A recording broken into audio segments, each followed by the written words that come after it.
خیر آمینه. السلام علیکم و رحمت الله و برکاته. و علیکم السلام و رحمت الله و برکاته. استاد جان، همین مادرم بیماری داره، بیماری که وقتی رگای سرش محکم شدگه و سجده روه میگه که می سرم به حد تو میخوره. وقتی دیوم سجده ده تماما خونه در سرم چرخ میزنه. بعد اوچاش همین زاناش هیچ کسی گرفتگه، همین بسیاری بعد ششته هم نمیتونن در حالت نماز. همین نماز چی نکنه استاد جان؟ در این وقت خواهرم سجده رو با اشاره میکنن. فاتقوا الله ما استطعتم، به قدر توان خود شما عبادت میکنید.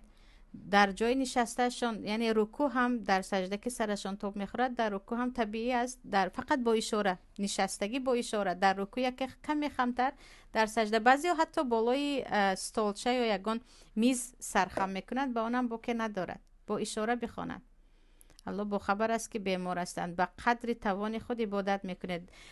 سجده کردن نتوانستید، کمی خم میشوید. خم شدن نتوانستید، حتی فقط کمی اشاره میکنید، با همین کفایه است. جزاک الله خیر استاد جان. و